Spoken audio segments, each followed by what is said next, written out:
So now that the 2023 election characterized by religious and ethnic sentiment or cloud is done, can we begin to talk about the real thing that actually you should unite oppressed people? In the build up to the 2023 elections, there were agitations that, oh, the people causing problem in Nigeria are the northerners, right?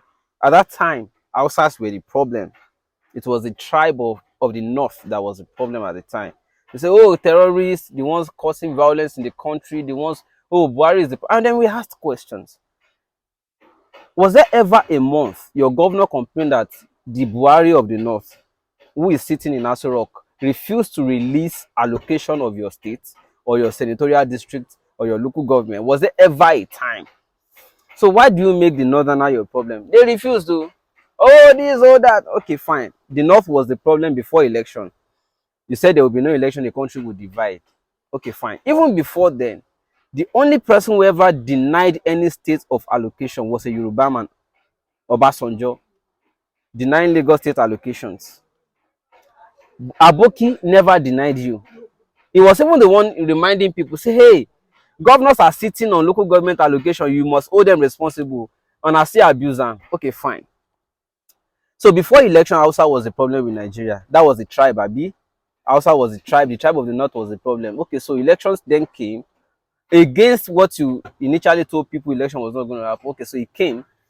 And suddenly, those who united along the agitation or self-determination lines then, saying there will be no election, suddenly became the most patriotic Nigerians.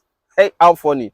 Okay, so the Biafra or death, columnists or agitators became obedient. The Oduduwa nation now, most of them, not all, the same thing with Biafrans, not all Biafrans. Most of the people who were also saying Oduduwa nation now also became Baptists. So at that time, they were abusing us. The name they called us that time was One Nigeria Apologist. Okay, now, election came.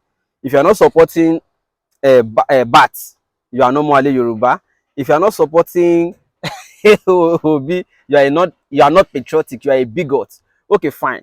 We scaled through that again. What then became funny was the people who united along ethnic agitations now became enemies somehow. So you now see suddenly they began to raise the army, the Yoruba Ronu column. They start reminding people of Oleku Ijaore, that it was Ojukwu that wanted to had Yoruba land, the southwest, to his conquest, and it was stopped. Okay, so suddenly the Igbos became the problem of the Yoruba tribalists at that during election. Oh, Igbos are the problems. They want to capture our land. The same thing happened. The Igbos now started accusing the Yoruba tribalists again. Oh, the Yorubas are the problem. No longer Hausa. Don't forget, before election, they all united and said Hausa was the problem. Suddenly, election came. To the Igbo, Yoruba is the problem. To the Yoruba, the Igbo is the problem. Now, suddenly, Igbos will prefer Hausa.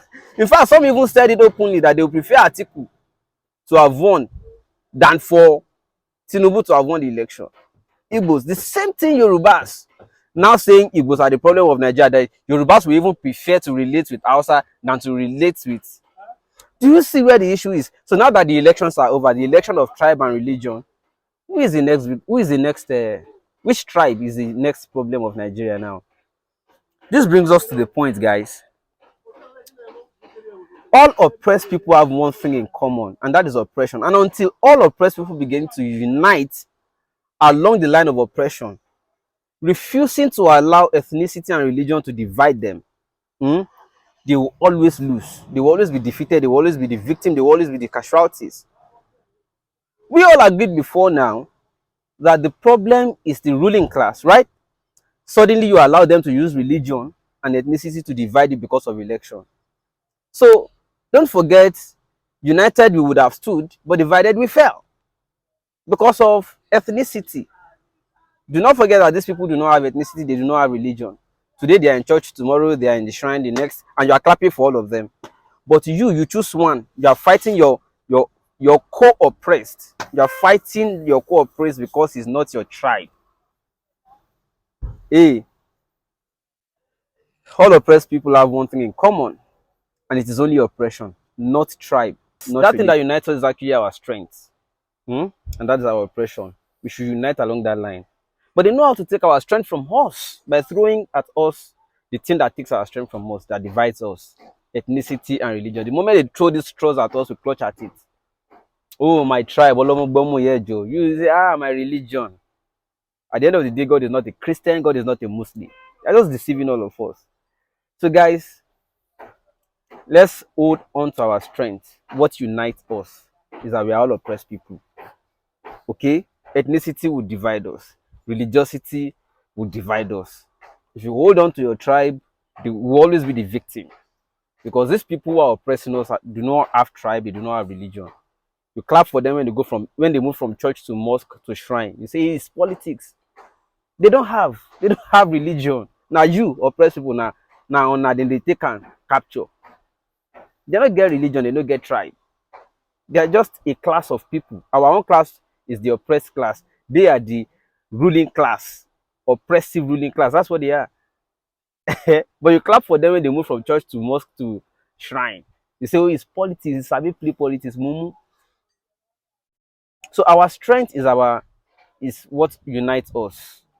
So, but once we are divided, once they throw these things at us and they divide us, they win again, like they just did. So let's be wise, Sha. Hmm? Be wise.